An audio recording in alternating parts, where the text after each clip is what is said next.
go. That's right. The mics are hot, but I'm hottest. Welcome to Marvel Movie Talk. Here we are continuing our exploration of the Great Wonder Man on Disney Plus. We are only talking about episodes 5 and 6. Oh, but that means, dagnabbit, we are close to the finale, which we'll let you know about very soon. As always, I am Christian Blatt, joined by Katie Hampton. Hello. And the prettiest wonder at all, which it's weird because the one word that people called you in high school was not wonder. I believe they compared you to powder, with a little more hair. A little more hair, yeah.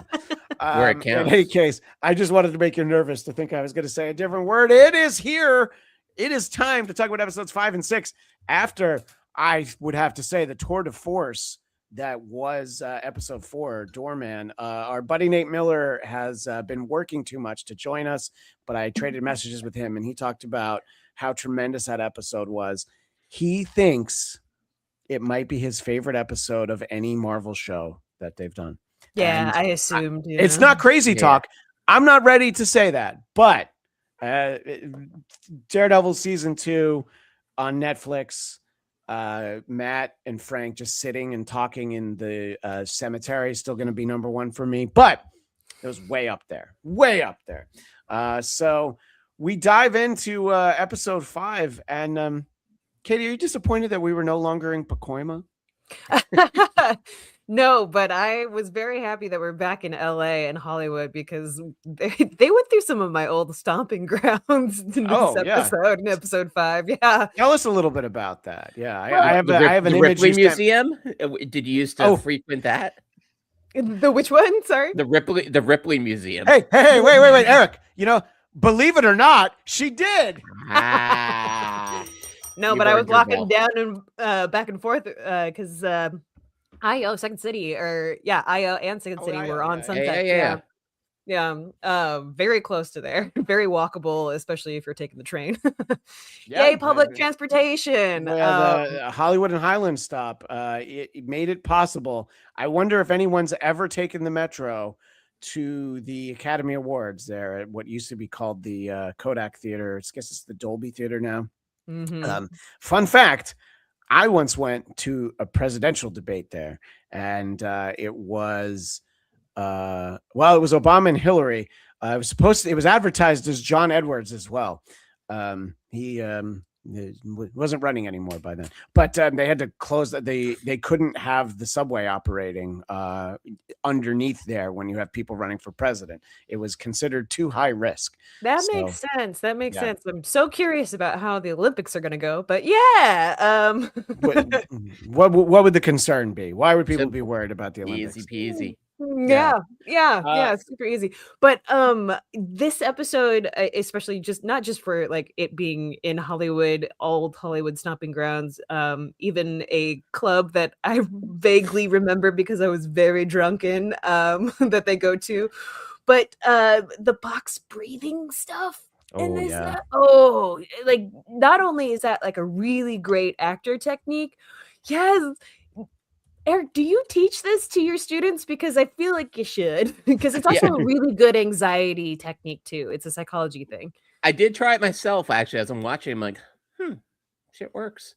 And if you're trying to fall asleep and you can't fall asleep, this is what I've been using a lot lately because news is always in my eyeballs. But if you do you breathe in for 5 seconds, hold for 5 seconds, even if it's like a 3-second, that helps you fall asleep as well because it lowers your nervous system's anxiety responses. I could use that. We do that. We've done that with my kids. I do that with my daughter sometime. I don't remember where we picked it up from, but it was definitely a kids show, and I believe they called them belly breaths, and it's a very similar thing. But it is also. Look, we could all take a breath once in a while and try to, slow down this thing called life. In fact, I invite everyone in the audience. Let's go ahead and let's take a breath. And we're back. Oh, that was great. Oh my God, I felt so good after that breath. I don't know about all of you. I could the podcaster breath. I could douse myself in Loki sauce. Oh no, Eric fell asleep. Oh no. Too much box breathing. Right on the No. microphone.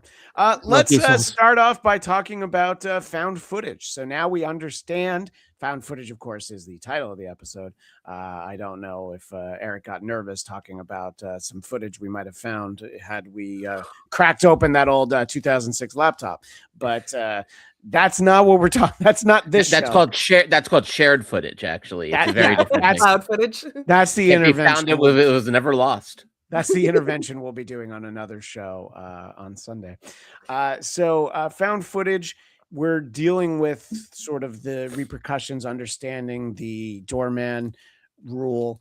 And, we get to see a little bit more of Simon's powers. But Katie, not that much. Not that much, but it is like I do love the fact that they have that moment, because I feel like that's what every superhero like TV show watcher is looking for, is the superhero, amazing stunt fight situation. I did love that, but I love that the transition between episode 5 into episode 6 is like slowly gaining color or whatever. But then we're also getting the knowledge after coming from Bakoima that they have this callback for this big movie. And you're kind of seeing the theme of the movie play out throughout the episode and through the consecutive episodes coming forward, because we get that beautiful scene where they're in the car and they finally get the sides for their callback. And it's a scene where Barnaby betrays him, which is exactly what the Mandarin is doing. And it's so perfectly, like, I love that they're showing us what the like big picture movie is through these episodes and the themes of them. Well, I also love that, Simon's like, not now. I can't worry about it. Look, we got to find this guy. Barnaby betrays him. I mean, not literally. Thank God they didn't have that sound effect. But he pulls over. He's like, wait, no. And he's that invested in the character, as we've seen through the earlier episodes. Eric, how many times have you veered off from busy traffic to read a script? I mean, why stop? I mean, if it's a busy enough traffic, you just great point. Or have a PDF reader. Actually, no, you just do it like this. The one unrealistic thing about that was that there was a parking spot that they could pull off to. Yeah. Like, I believe everything else. I believe in powers, but not in finding parking on Hollywood Boulevard. Yeah, exactly. I completely agree. That's where it becomes sci-fi. So our buddy Daniel Drew nails it. Pulled over to read the sides, but he's his only friend. And it's like, hashtag too real. By the way, I'm seeing that we're putting this on vertical for people who might want to watch things that way. And what I didn't realize is that the comments go up top, not down low. So a lot of times you'd be like, oh yeah, look down there. Depends on how you're watching us. You might need to look up there. And if you're the audio audience, you're like, shut up. Could you go back to talking about the show? I mean, attention, radio listeners. So yeah, it's so funny. I didn't even think about the fact that they found a parking lot. If it was Bakoima, it would have been believable. By the way, there's, I don't want to brag, but I did let Katie know that after our last show, I did head up to Silmar, jealous, and it showed Bakoima right there on the map, and I'm like, oh, if only I could have gone to God's country, to Bakoima.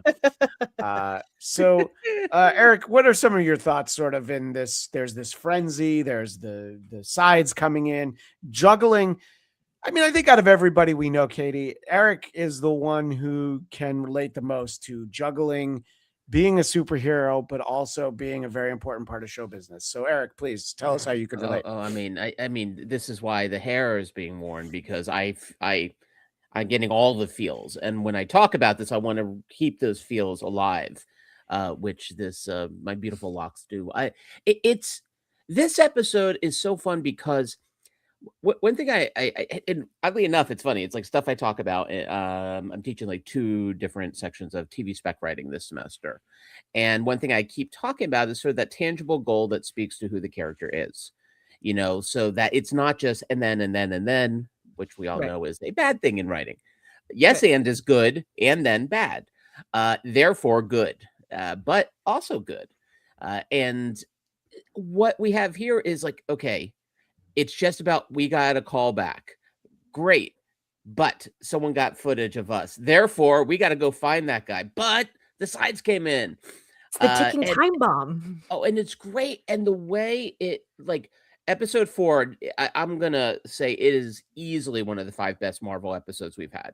I don't know if I can call it the best yet. but I No, think because the top 4 are all episodes of Secret Invasion. Secret Invasion. Yeah, no, Secret Invasion, every episode ties for first place in my math. Okay, actually, all right, that's fair. Yeah. Especially the opening title credits. Yeah. Oh yeah. This is why we have AI for disappointment.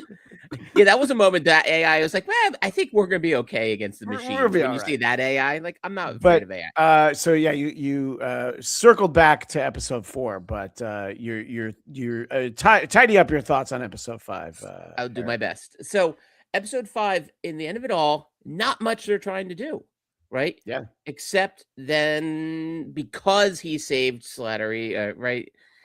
Suddenly now it's like, oh shoot, like the cat's out of the bag.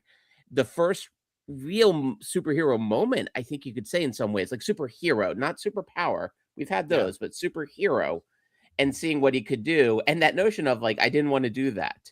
And he could have done that earlier, which I also thought was great. Like he was like trying to talk it out. Yeah, I'm always a fan of using a body to hit another body. I love that Yeah. in video games. I love that in life. Hey, That's That's not how I roll. That's what your wife says. Anyway, go on. Hey, it's hard to whistle with the hair. But the added chaos, like a snowball going down a hill, for those who know what snow is, and not the kind of snow that Stevie Nicks prefers up her bunghole. Thank you.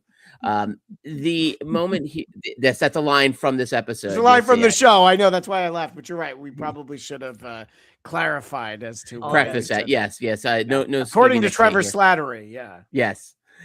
But I think it also, I was laughing out loud a lot. Even little moments when they're like, what's our game? And he's like, oh, okay, we're investigating a scene. And all of a sudden, Ben Kingsley straightens up a little bit to get in Yeah. character. Yeah. That Yeah. moment, I like flipped out over. And it was so small. And yet he is so brilliant in this. And I mean, I know people had issues with the not the Mandalorian, the Mandarin. Mandarin. The Mandarin. Yeah. But it was all worth it, if only for that moment there, much less the beautiful relationship between the two of them. So yeah, this episode I thought carried on for it. Didn't like 6 as much, but we'll get to that. By the way, I think that some of the best retconning that has been done was the explaining away the Mandarin, because Yeah. there was the reaction of like, dude, the Mandarin's like actually like really cool. And yeah, Gandhi, might have seemed less cool. I have never seen a better typo in a chat than the one we just got from Daniel Drew. The whole Secret Invasion series counts as one episode of entertainment of some kind. I don't know what kind, but I'm sure it probably maybe is. Now, you meant counts, No, but I think that when we talk about that show, Yes, Daniel Drew, lean into it. I think Husey hacked into Daniel's account. That word will be flowing freely on Sunday. if he did, hit the like button. That's what like Husey and always subscribe. By the way, Daniel points out the previous Marvel movie talk being so raunchy made sense since it was the 69th non-special episode of Marvel Movie Talk. So just the sort of the regular episodes. He keeps track. He also, Daniel, I don't want to put you on the spot, but I think the legacy numbering back to Marvel Movie News, which was the earlier incarnation of this show. I don't know where we're at in legacy numbering. I'm going to trust Daniel. Although that I'm realizing that I've put a lot of pressure on Daniel, and I shouldn't do that. I thought he didn't even have time for our show today, but we're always he can't quit us, and also he's our dramaturgy. Like that's the thing. Like Daniel is our history. He's basically a walking proof that we have existed. So we need to protect him at all costs. At all costs. Yes. No, we absolutely we appreciate all that. Wonder Man telekinetically, ionically. Blah, anyone? I'll give you my hair. Yeah, there you go. But yeah, no, I also love the fact that when we finally go into the apartment, which I'm pretty sure that was shot in Pasadena, because that structure that I feel like I've been in that house. It's like, it's one of those Yeah. like houses that like everybody has at least like 6 roommates in, and it's the walls were covered in things. I love that. That's where you bought your candy back in the day, Katie?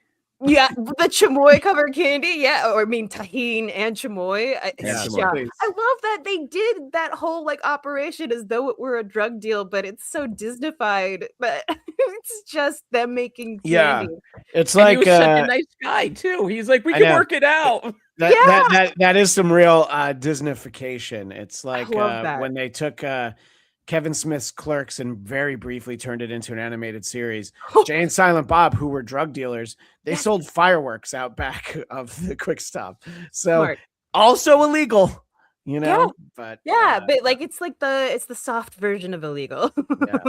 I do like sort of the cinematic nature of Ugh. some of the title cards, which is what our Yeah. visual audience is looking at right now. And I assume that's why you chose it, Eric. It Mhm. feels very much like a film from a bygone era, but also in a way reminiscent of some Glenn A. Larson or Quinn Martin productions. Some of the old TV series that I'm almost 50 and somehow I know these shows. But anyway, so we're dealing with this guy I like, by the way, the fact that even Simon doesn't know if a GoPro can go directly to YouTube.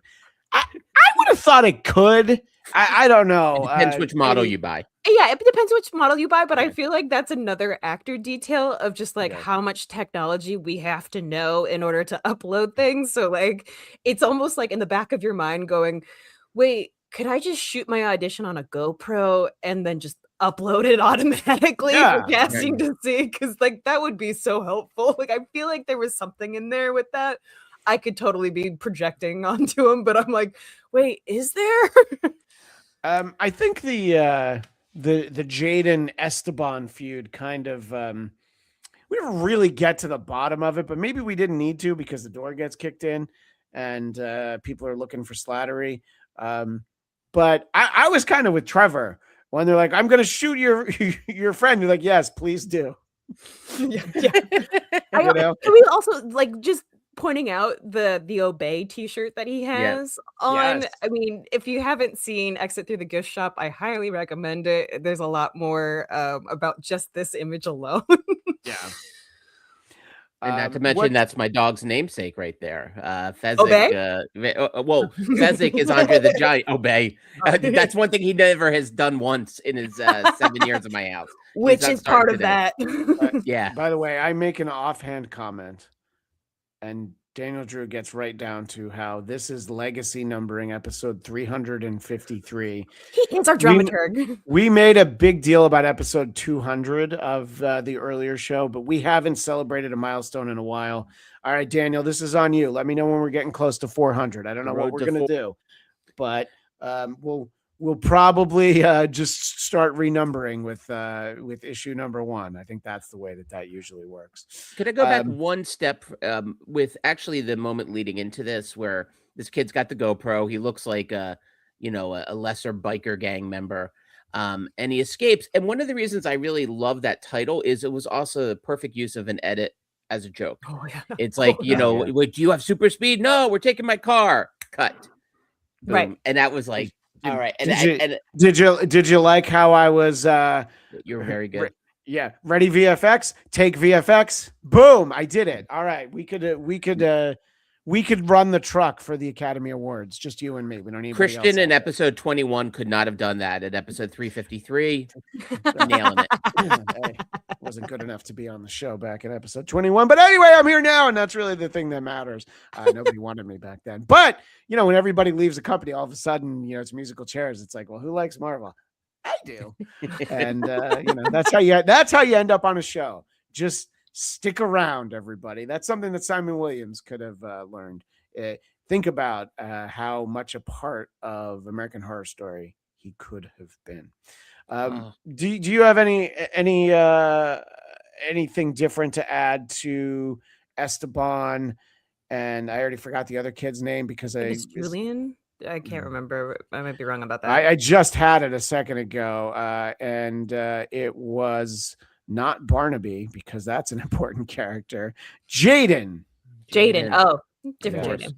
Yeah. Did you say Jaden? I'm sorry. No, I said Julian. Oh. Yeah, I got it wrong. All right, that's 10 demerits. I think you're up to. Okay. I think you're up to 60,000. So I said I said Moisha. I was way off. yeah. Well, you know his name was Moisha because there was the moment where he said L'chaim. That's how you knew his name. Did you like that? I wish Brody was here for that. Listen, Sing it for him. You're a friend of the member of Tribe. Yes. Yes. Official format. All right, I expect a membership card. So yeah, I mean, I thought that the interaction at the house was fun, was funny. Was it believable? Probably not. But I do love all the times where people are like, "Oh shit, you're the Mandarin." Everybody knows the Mandarin. I love this running joke. By the way, I did like that Simon name checked an actual regular director of Law and Order, SVU, and Criminal Intent, Don Scardino. I don't think he's involved in this production in any way, but he has directed many hours of that show. And I hope that Simon referenced a real episode and they just, pretended that he was in it. But yeah, Sam Waterston always figures it out. I mean, that's really the takeaway on that. But I like that their cover was blown, which would, I think, have made that scene even more preposterous. Mm-hmm. That they were not cops cutting drugs. So they were not cops. They were not drug dealers. So things are not always what they seem. Well, and also the little bit of backstory with him and his neighbor who we saw a few times. Oh, yeah. And he's like, whatever her name was, Mrs. Gonzalez. She's like, Mrs. Gonzalez, I'm telling you, we're making candy. Like, and so now I want to see the episode before this of the fights between him and his neighbor. Oh yeah. So this is him chest out. And it's very like Bob's Burger style. Like they weren't allowed to sell candy at school anymore because it was like too hot or something. Even though Tahiti is not that hot. No, I mean, and at my school, we weren't allowed to bring garbage pail kids to school anymore because people were selling them. And the playground, that was our crack. That was actually why they told parents it's like it's only one step from selling drugs. And I'm like, but I mean, it's a guy whose head's blown up. His name is Adam Baum. I mean, it's actually many steps from dealing drugs. But Erie Eric, I have 5 of those strewn around this house somewhere in the files. I don't think they wanted to make fun of my name, but I don't know if they ever did one. Let us know in the chat your favorite Katie garbage pail kid, and we'll share it. We'll share it in a future episode. Katie 80. God, I don't know. I don't know what it is, but I feel like I don't want to know what it is. KDHD. I just came up with that right now. Hey, that's a good one. Yeah. All right. I don't know if that's. I'll find one. Don't worry. Okay. So I want to make sure that we give episode 5 its due, and Eric wanted. This is why we have to go through the email because I would never have understood why I needed this, and I think I'm even bringing it up too late, but. For our radio audience, scheduled in front of the fireside chat, tell them about what we're looking at here, the spicy candy. So this is one of those quote unquote delicacies of LA, right? Is the chamoy candy? It's the micheladas. It's and by the way, it's stuff I cannot stand. I cannot. I want my candy. I want my spicy. I'm a little bit of a candy supremacist that way. I don't want it to mix with anything else. That's how I roll. So the idea too, but what I will say, such a great detail because it's so LA. And then that joke about, wait a minute, Mandarin, you could do an ad for us. And then I was like praying that they were going to film that. Like I want to see him plugging the candy. They must have done something like some behind the scenes or something. Like I hope that gets released at some point, but that would be amazing.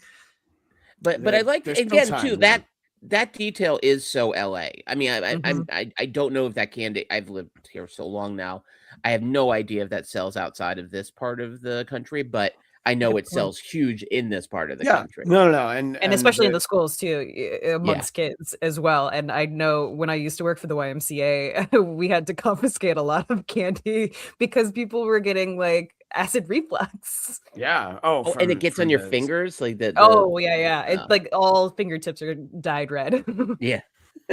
Well, it'd be a shame if that candy went to waste, and I hope it didn't.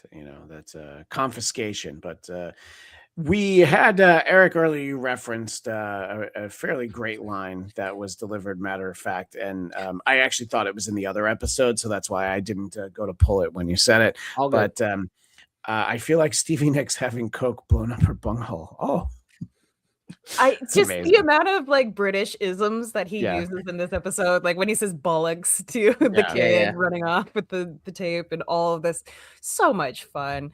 Even that the bar where we saw the Fezzik Obey shirt on. Yeah. That is a bar that is you can enter through a I believe it's a telephone booth. There's a couple of bars out here in LA that you can do that, and I was very drunk one night, but I like as soon as we went into that bar in like the show, I was like, oh, I've been there. I don't remember a lot, but I do remember having drinks. And it's a fun bar. Yeah. I remember my first 2 drinks. Beyond that, don't know. Nothing much I else. can't say. Security footage. So we do hear gunfire at the end of the episode. Who do we think is dead from the thugs looking for Trevor? Who, by the way, rightly so, owes them a lot of money. Let's be. I don't think anyone. I mean, I would be surprised if we went back there and there's just bodies littered on the ground. I think it's most likely someone got nicked and that's about it. right. I didn't get the sense that anyone would actually die. And by the way, those guys gave me total, like, was it the Tracksuit Mafia? Oh, 100%. yes, yeah, Like a it's- Western Tracksuit Mafia, yeah. Right, and that's something I always love in comic books, right? The not even the B list or C list, like the Z list villains that are just the expendable. the within Great one Lakes panel. Avengers of villains, basically. And I love in the listing of drugs that he's given to Trevor Flattery, like he ends it with 2 pounds of sativa. Yeah. And I was like, Jesus. And that was one weekend. Yeah. Yeah, for like 1 day or something. Like, whoa.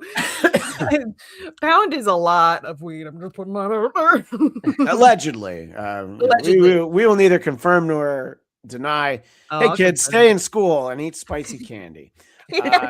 So the setting up the next episode during the gunfight, they get the call. Von Kovac leaving tomorrow. So I love the notion that Trevor has to drive, and I think And they haven't gotten any sleep. Yeah, I know, just to set up the fact that Simon needs to sleep, I guess. And I don't think they really touch on the fact that, like, oh, is one of those deals where, like, using his abilities, maybe he needs a little nap. I feel like we've seen things like that in the past. But what are your thoughts on the perhaps lack of endurance of Wonder Man, Katie? Lack of endurance in terms of Well, he's so tired. he is so tired. There should be because- so much adrenaline. You're getting to do the part you want. Right. You go take a nap. We'll talk about it in Yeah. a minute. You take a nap at Von Kovac's house. Yes, of course, but this makes a lot of sense because as an actor, the amount of emotional endurance you have to have just on the get up is a lot. And then coming from Pacoima, where he's having to explain to a lot of his family who's talking behind his back in a language he still understands, and then getting a call back. I mean, this is a huge thing. Like, the overwhelm is in the very first scene of this episode 5, is him talking to Slattery, just being like, no, this is too much. This is way too much. I can't go to this guy's house. Like, I can't do this movie. Like, what if I do get it? Like, then that's all, honestly, apart from like the actor's dream of booking a huge gig, the biggest fear is booking the gig and then having to do it, because it's like, oh, I had all of this like wherewithal to like withstand countless auditions. And they even have, I love that speech that they have in the bar in the beginning where he's like, we beat out thousands of people And that's so true. No matter what it is that you're auditioning for, no matter what, like even if it's for a commercial, there are thousands upon thousands of actors that they either look through or they just discard because they don't meet whatever requirements. So understanding that, like, he is tired at the beginning of episode 5 and he has whiskey, and Slattery is just like, hey, fill your cup. This is a good thing. This is a good moment. But that's also speaking to him celebrating too early on too many things, which is a big actor mistake, which is also one of those big actor mistakes that you make if you've been in the business too long. It's also non-specific to actors. There may be some early celebrations in my rearview mirror where you thought things were lined up that, it turns out they weren't. But I never got offered a plum roll like the Mandarin. And I did wonder, I'm like, I feel like we're going to know more about that. And I did kind of like sort of seeing the lead up to it, that he is the Trevor that we hear talked about. And then he stumbles in and then he like realizes the part, like, this is a pretty amazing part. So Eric, you mentioned you didn't particularly like this episode. How'd you feel about this part, stepping into the Wayback Machine for the birth of fake Mandarin? When also the idea that I guess that's Guy Pearce off camera. Potentially, and I kept waiting to see him appear in front of the camera, sort of de-aged. I don't know if he still has a little bit of that gut left over from the Brutalist or not, so maybe defatted, which is a great filter. I use it every day. I think what you're bringing up, Kate, too, the idea of like adrenaline, and I think that's what's so fascinating here. He is in an alley surrounded by guys with like weapons, severely outnumbered, and he has nowhere near the fear he does of this audition. And I love that detail. That's what makes Simon such a wonderful character, is he is so freaking human. And that idea of like, sometimes the worst thing is you get that thing you're actually trying to get. And now what do I do with it? So I think like all that is playing great. I love the idea that he's exhausted. This moment here, I also, one thing I really liked about this that made a lot of sense, besides the fact, again, Ben Kingsley in this, I really do hope they consider him for an Emmy, because there's so much he's doing in this show. But here he shows up. The math. The math. He shows up a mess, and that's when you realize that's really why he got the role. Because then it's like, no, you have him on a string now. You give him drugs or whatever else he needs, and he's yours. So him coming in like old school version of himself, that's just as much why he got that role as his ability to look good in a fake beard. Yeah, because you stripped away all of the like the ego, the things like it is an unfortunate thing about people who are brilliant actors. If you ply them with alcohol and drugs, it is unfortunate, but like sometimes you get to the part that they've been hiding for so long because they have been worried, just like Simon has been worried about someone seeing their real self. And I love that Trevor basically says your real self is the hero. You are meant for this role. You are born to be this role, despite the circumstances of whether or not you've been born as a superhero. Yeah, no, I think that you're both so insightful on that I'm just going to move on to the next thing, because I'm like, I literally can't add anything to it. So let's just, I want to get to the bottom of when you started hating this episode. Is it when they get to the house and it turns out all the other actors are there and they're going to be paired up? Or were you still on board at this point, Eric? I don't know if I could say I hated this episode. I'm pretty sure you said it. I said I hated it? No, you probably didn't. You that said sound like it. No, that's only when you're talking about Brody. No, but he knows that. I lead with that. You know what my issue with this episode was, compared to everything else, this one felt the least tight of the 6 episodes so far. I thought I like this idea. I love the idea of you put them all in this like fancy mansion, and now it's like they're in a fishbowl with this weirdo director. It just went on a little long for me. I thought at some point I'm like, okay, I'm getting this. I did, of course, the Pretty Woman speech was fantastic. The payoff at the end is great. But I just thought, for me at least, I'm curious, Katie, what you thought about it because of your own I don't know if you've ever had to do this. God, I hope not. Have you not to ever? this Did you ever but- dive into a monologue from Pretty Woman? during I that? never did that, but I totally understand the impetus to do that because all I saw in this episode was an actor desperate to figure out what the director wanted.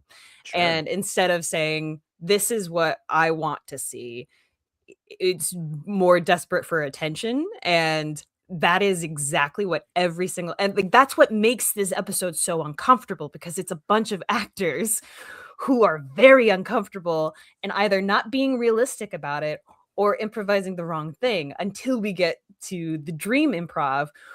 Oh, nummy, nummy, nummy, nummy, nummy. Everything about this series and like there's so much respect for acting, and Ben Kingsley like talking on all these pieces honestly is like so wonderful to begin with. I'm not just saying that because I am an American actor who loves a British accent telling me how to act, but on top of the fact that like it's all going to like, hey, you need to accept yourself first before you try and project an image or project a character. And so many of these actors I love because they are a product of their circumstance. Like, oh yeah, I love the part where like Simon says, oh, he is a natural talent because the guy is I did love that where he did it. He's like, damn you. Katie, we had an exchange very similar to this via text, but it does come down to only one important word. Acting! Thank you. Thank you. Thank you. Thank you. Yes, the great Master Thespian by John Lovitz, and of course, my personal favorite installment of that recurring sketch was the one with John Lithgow as his mentor. Thank you. And I definitely get some real Master Thespian vibes from Trevor in particular, but there's other times during the course of that. Katie, you shared probably the most memorable or slash forget, or moment you'd want to forget from this episode. Talk a little bit about when we saw Simon just punch a hole through this guy's head, which I wasn't 100% sure it was a dream because I was like, oh, wait a minute. I thought I knew how I've seen images from other episodes. I thought I knew how this was going to go. And no, he just literally caves the guy's head in. But you had a fun fact about that, right? So this is a detail like when he punches through it, everybody is just so shocked. Usually you're gonna turn away or whatever, but if you take a closer look, it's candy inside his head. It's not like viscera or anything like that. That is chamoy candy. Which I think is so brilliant because he's exhausted. Yeah, they just came from this insane scenario at this kid's house, and all he's thinking about is sort of like the fakeness of like how all these people are trying to promote their career, how they're trying to get this role, all of this stuff, and then his powers come through and punches through the candy, and I just want to applaud the design, the effects, everything, because this was exactly the gut punch we needed, I feel like, in this moment to break us away from sort of the schmaltziness of Hollywood and being surrounded in this mansion by all the stuff, all the things that Kovac says he loves and hates about Hollywood. Love that. And this is Simon's dream. This is dreams are something that actors pay a lot of attention to because it's your subconscious working things out.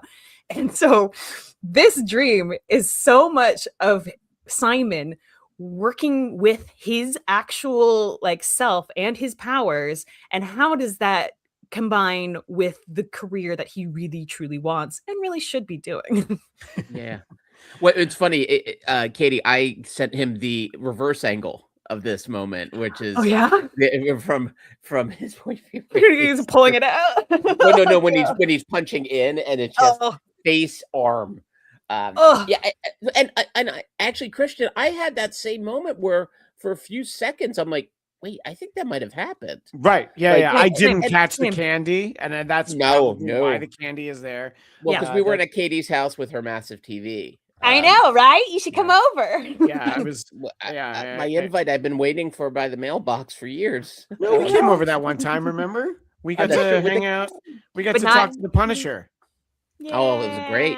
to a Punisher, I guess is Uh, how I should say that. Let's move along to talking about Ron Kovac, who the internet wants to point out is to not be mistaken with The Superman Ron character. Kovic. No, Ron Kovic, Oh. played by Tom Cruise in Born on the 4th of July.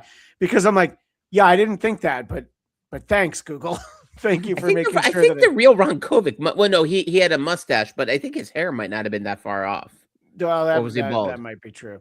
And I'm gonna well, I don't know how well I'll be able to do, but anybody want to take a stab at saying the name of the actor? Go ahead, Eric. You've got nice hair, and so does he. That's Zico Burek. I'm gonna say Slatko Derek. Nah, Zico Burek. it's No, I'm sorry. The correct pronunciation is Moishe Goldstein. I Moishe see what you Goldstein. did. You see, this is a call. Aha. Yeah. So this is me getting around trying to say his name, but this guy's great. And we saw him in an earlier episode, but we really got to dive into him here. Does he not a specific person, but does he feel familiar to film people that you've both been around? I'll ask you first, Eric. I mean, I would say Eastern European cinematographers. That's the vibe I get from him in terms of people I've met down the road from this type of guy. Maybe not quite as crazy, but just as intense, and would say something that seemingly has no sense to it, but you feel like, okay, I got to agree with this because it sounds meaningful. It sounds philosophical. So I better nod. I'm like, oh yeah, no, that's a good point. And also, by the way, I feel like I could become this guy soon. I feel like I'm down the road. Really soon. Yeah, I mean, like 3-4 weeks. I was going to say, yeah, possibly by spring. And I'm sorry, what'd you say, Katie? I just said I think this is what my hair looks like when I wake up in the morning. We're renovating our house soon, and yeah, that's going to be me by the end of it. I assure you.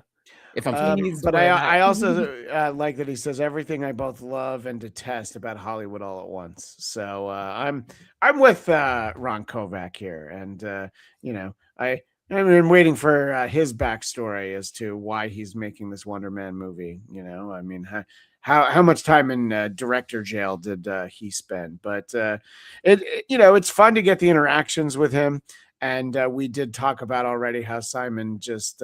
By the way, he crushes that scene from Pretty Woman. He really does. Yeah, I mean, crap. But it's also one of those things that is like, oh, you know this scene so well that you're just quoting it like not Kovac, Trevor and Simon were quoting each other like Shakespeare or and all that back and forth. It's so interesting too that like he also takes the actual like dining ware and crashes it because it's like that is a big risk. But that's a big risk that you want to take on your own words and not recreating something else. Yeah, no, because if you found a real place, you've defined a character who's throwing things and doing that, you're probably going to get applause. But instead, he's like, "Oh, I think I saw you on the VHS box with Richard Gere." So we have to thank our friend, the great Eric Connor, for providing us with that. ChatGPT was really protective of the original Pretty Woman poster, so this took a couple minutes more work than AI would allow me, unfortunately. So I had to evolve. Yeah, they're very protective, like when it's an existing piece of property for some reason. But weird. I'm right, but I'm here for this movie, by the way. Richard Gere. Yeah, actually, so am I. I feel like he'd crush it. We know how good he is. Is that.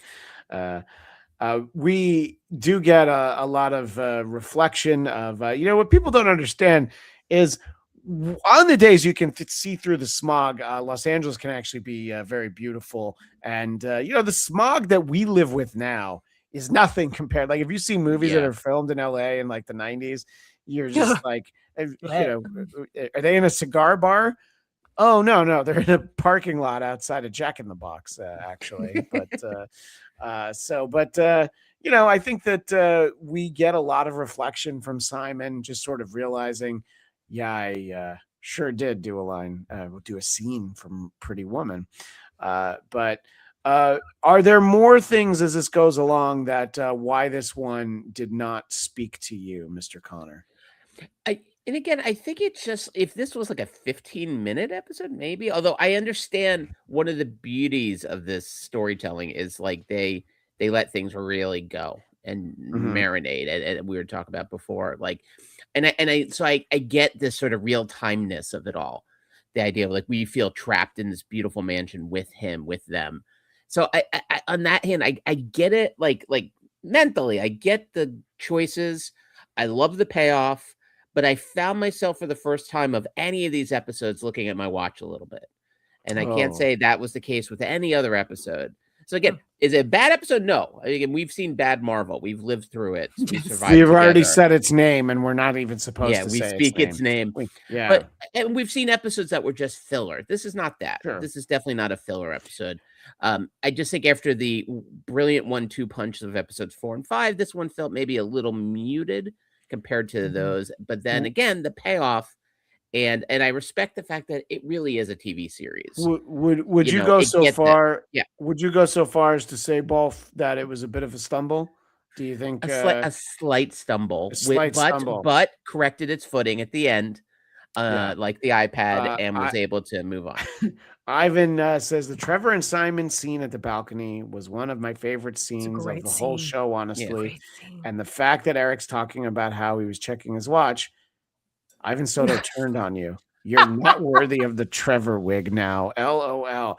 It's not Daniel, a wig, it's a weave. Sorry, Ivan is coming for you. Daniel's not coming for you. But Ivan, I'm right here, Ivan. Me and my Tremoya right here waiting for you, baby. He's gonna snatch that wig is what he's gonna do. Expect to see them in a boxing ring in Las Vegas, Nevada, sometime between April 10th through the 12th at the Plaza Hotel. Promo code Bears.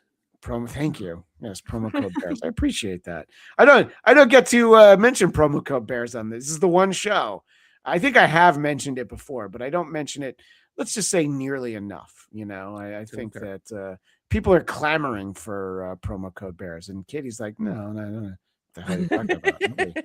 Nobody actually wants that. What in the Sam Hill are you talking about? And the question, of course, being some more of Eric's fine work. We're talking about an upcoming event in Las Vegas, Nevada. Go to hackamania.com and you can buy your tickets for Hackamania April 10th through the 12th in beautiful Las Vegas, Nevada. And if you use the promo code Bears, not only will you save 10%, but my co-host for Who Are These Broadcasters may or may not, still trying to sell a couple more ducats, as they say. He may be able to join us there, but we'll see what happens. But it'll be a fun weekend in Vegas, and Ladastro is late for a very important date in honor of Brody. Brody's not here, so we got. Brody did it every time too. Brody's like, I can't stop now, which is why we love Brody. He's like, he's always committed to the bit. So, Christian, can I ask Katie a question? Katie, how you been? Sure, yeah. Hey, how you doing? Okay, I'm doing well. How are you? Good. So what have you had an audition anywhere? I mean, obviously this one in episode 6 is next level Meshuggah, as your people would say. But have you ever had one that was kind of that nuts where you're like, what the fuck is going on? Like, why am I here all day? Why is this director not using a hairbrush? Right. Yes, but only in the inverse reality. In that it wasn't in a mansion. It was actually in a donut shop off of Crenshaw. And it was for a movie, and they asked me to come audition. I was checking because I had MapQuest at the time, and I was like, why am I being led to a donut shop? Off Crenshaw. And I went in and I was like, does anyone know about this address? Like, I'm not really sure what's going on. And there were 2 guys in the booth, one with very obvious plugs in his hair, and like another guy. And they were like, oh yeah, that's the audition for us. Come on in. And so I got into a booth, and then the other guy like slid in next to me and like kind of trapped me, and they gave me the sides. and they want me to do this scene, and I'm like in the middle of a donut shop, and I'm having to do this scene, and they're like, like you could feel it more. You could do more with this or whatever. And so I do a Simon Pretty Woman almost moment where I go full balls to the wall. I'm like into it. I'm yelling and whatever. And the guys are like, you can't do this. You can't do this. This is a donut shop. Ma'am, this is a Wendy's. Yeah, right? As the it got very weird. I ended up politely declining their offer to join their production that went from a movie to a stage show. And they wanted me to do full frontal nudity. And I was like, nah, I'm good. Gotta go. But not at the donut shop. That part would have been at a bagel store instead. I was trying to find the episode number. Amazing. But on my personal podcast, the Blackcast, because I'm here to just plug my other projects today, apparently, BLADTCAST. But listen, so my one of the founding members of that podcast, my buddy Will Sterling, has been a working actor for a long time. And he had a story about auditioning for one of the greats, Tommy Wiseau, the auteur responsible for Room. No.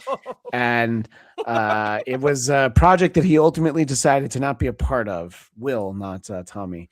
But he thought that he was so well polished, he called him Pro. So he's like, "Oh, all right, Pro," and would just and it was one of those things where like I don't want to work with this maniac, but it's Tommy Wiseau, and if you're not familiar with The Room, well, shame on you, but take the time. You can't, once you start, you can't stop watching though. You have to finish. Yeah. You have to follow it through to the end, because then you'll understand. No, you won't. No, you understand why people talk about it. But it's an ending. Well, then, yeah. When also too, and if you do go see it, when people yell, if you see it in the theater, when people yell Alcatraz, that is me. That was my contribution to the universe of The Room. I also yelled it out during Room. Didn't quite land as well. That's weird. The Brie Larson movie. Yeah. For some reason, throwing spoons at the screen for that one didn't play. But it goes all the way back to when you were a kid and you yelled it out during Romper Room. So you see, there's just a little bit of everything all Nailed together. it. By the way, Ivan says, I really need an answer as to whether the woman was wearing shoes or not. I was with Simon on that. Yeah, we never actually find out, do we, Katie? No, we don't. And like, if nothing else, like her just walking in those like flowy pants and not responding is like the most assistant to a director that I've ever seen. And the mild disdain. Right. Oh yeah, the constant disdain. I mean, it's never wavering. The disdain that she provides. It might have been her shoes out there. It might have just been Kovac walked in some poo and left the shoes outside. We don't know, but him overthinking the shoes is 1,000,000,000% a very Hollywood. And by the way, congratulations to everyone who had wagered on Polymarket that we would get poo as opposed to poop, shit, excrement, or fecal. That was our first poo of the day. So congratulations to everyone. So it ends up that they'll both be in Wonder Man, which I think we could all see coming. But I'm excited for Simon and Trevor. But unfortunately, we do have to remember Trevor's in the pocket of the bad guys. And I thought that was an important scene where, the damage control guy's boss is like, I really hope we can keep you around. So hopefully you get something, and that is where we end it. So where are your feelings in this moment, Eric? Is Trevor going to betray his only friend? Simon's only friend. They're their only friends. It's kind of like what people say about me and you, Eric. Our only friends account, though, is not one you want to click on. I promise you. That's also true. It's the darkest of the dark web. I think it's going to climax with that scene they were practicing about "You're my only friend." I feel like that's going to be the climactic scene of their friendship in this show. I did at one point think maybe this wasn't a real movie. Like I was like at one point I was like, are they just like that. Argo? Yeah, like they're smoking him out or something. Argo, but it seems like it could be a fair amount of work to do for just smoking him out. But I think I can't imagine like and I will say it will break my heart if he does turn on him. If he Yeah. does Yeah. like turn Simon over, I think that would be But I couldn't think handle that. His intentions are so clearly like, I'm trying to fuck over the DODC with all of this so that I Yeah. can get my bag too. And like, I love how he's like, I just need a little time because I feel like he's not training him to be a better actor because Simon's already a good actor, great Yeah. actor even. He's training him to be a good superhero. Yeah. And a good And, like, man. I think that's the yeah. thing too. It's like how to He's the be kind of like an adult. Yeah. Because there's something childlike about Simon in some, over the course of Because the I mean, storytelling. as far as we know, I mean, do we know when we lost his father? Do we know that? Do we know what age? I don't know No, if they specified that actually. I don't know if we Yeah, I don't get either. into that. Okay. So we will hopefully have all of our questions answered when we dive into episode 7 and 8, the finale of hopefully what is only season 1. I would love the 6 seasons in a movie of Wonder Man. This is my vote for. It's like, well, there's only one Marvel show we're going to continue with, and prior to this, I might have said Ms. Marvel, but now I need more Wonder Man, and we will get it. And join us. Well, I was going to say early, but it's not that early on the East Coast. Join us before the big game kickoff, the Super Bowl kickoff. We'll be talking at 2:30 Eastern, 11:30 a.m. Pacific about episode 7 and 8 on Saturday, February 8th, which is my 50th birthday. Yeah. I will use that occasion to remind people that this channel is monetized and we do accept super chats. So that would be the time. And as I will tell you then, if you want more of me on February 8th and you want to watch neither Bad Bunny nor Kid Rock or just not the Super Bowl at all, I'll be doing my 3rd annual Super Bowl halftime show as part of Who Are These Broadcasters on the Who Are These Podcasts YouTube channel. You will find there myself, my co-host Eric Zane, and special guest Dennis Miller, halftime at the Super Bowl. I have more plugs, but I know that you two might, and I know Eric, you have to run. So what are your final thoughts here? Your Jerry Springer final thought for everyone. Well, I thought that during the halftime show you were going to cover Kid Rock's "Grit Sandwiches for Breakfast" album. That's what you had promised me. No, that's behind the track paywall. record. That's why you have to become a Patreon member. That's promo code BEARS. This bear, even though I was not as into episode 6, I have been so into the show. I'm so excited to see where it goes. And also you have asked the patience of saints from us to not jump ahead. And I'm proud of Katie and I. I'm not proud of Christian, but I'm proud of Katie and I for abiding and waiting. You notice that Brody's not here this week or this episode. I'm not proud cut of him her, loose. and Son of a bitch, he couldn't restrain himself. No, and if it was here, I wouldn't be proud. So in the end of it all, I'm so excited to watch these last 2 episodes. Same. It might have to be a late night watch tonight. I'm going out with Lauren to Largo, fancy Largo tonight. Nick Offerman. Love it. Darling, you're going to Largo. Largo. So when I come home at like midnight, I might have to put these on because I just can't wait anymore. But it's been fantastic. Yeah, I'm gonna X out of the stream, maybe even this second. No, I'm gonna X out of the stream, and then I'm gonna watch then. And Ledestro, you're just not listening. So Super Bowl Sunday at 2:30 Eastern, 11:30 a.m. Pacific. We'll be talking about episode 7 and 8. So that is what you need to know. Eric, please go with God. Or Katie, I'm gonna go to a donut shop right now. Please do check and see your for the honor. hair plug guy. Yeah. I know him. He'll be the guy reflected in the door when I walk in. All right. And Bye, Eric, y'all. the next time you see me, I'll be 50, but he's gone now, so it doesn't matter. Katie, I did talk a lot about myself, but because I teased this, I do want people to know that they can very easily find Blackcast number 259, which was one of the only compilation episodes we ever did. I took Will's story about Tommy Wiseau from an earlier episode and combined it with another story that our friend Liev had from an episode. Oh, wow. But his Tommy Wiseau story is honestly, for fans of the room, which means people who hate watch the room, it's worth it. And for people who are enjoying that side of Wonder Man, please check out Blackcast number 259. Just Google it, you'll find it. But Katie, please, I have promoted so many things. Take as much time as you want. Thank you so much. And I'm full screen too. You can always check me out at the Napping Through Happy Hour podcast that I do with my good friend Marie. You can also check out Christian Cringe, which I do with Matt Kelly, who's on every other show besides Marvel Movie Talk. And we just started up every month a live stream show called The Tutorial Guild. If you're into the Matt Dinniman book series, Dungeon Crawler Carl, I cannot recommend it enough. We've got really great original art, original songs and stuff for that show. We're already gearing up for March 1st. That's going to be our next show. So check me out. I'm all over Geekscape. You can find me at L Sassy Pants.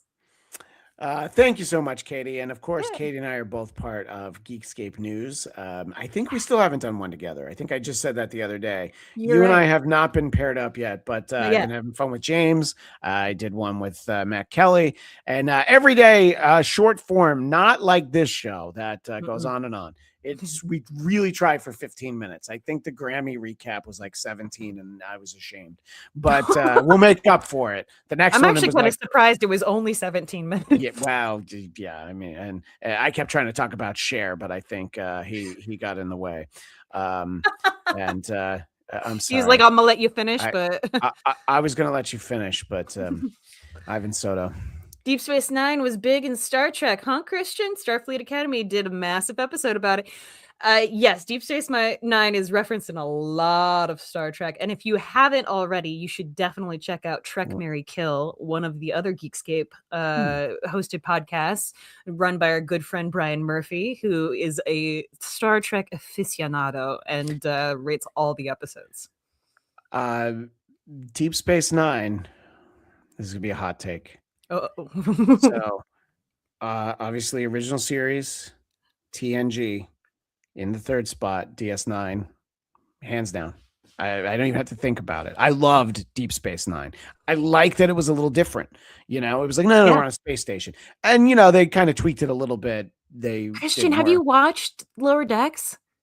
I haven't. There's so many good episodes, and especially they have a big love for Deep Space Nine. It's there's only so much that I can get to, but look, I'm not sworn off it forever.